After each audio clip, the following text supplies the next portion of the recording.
Panoorin nyo to guys. Ito yung problema sa lower back. Sabi ko nga sa inyo, madali lang yan sa akin. Para hindi kayo makagastos ng malaki.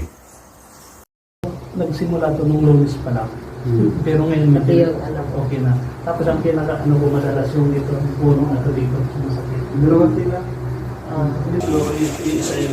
Tsaka ngayon kasi parang napahinga napahinga. Nag-gym ka? Hindi, yung trabaho kasi sa machine shop yung nagbubuhat sa Saudi, yung mga...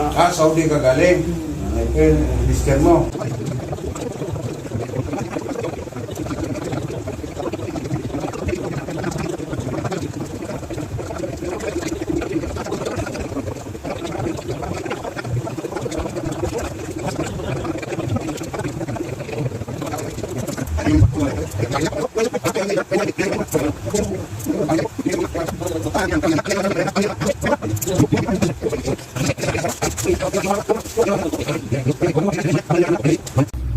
Sana wala.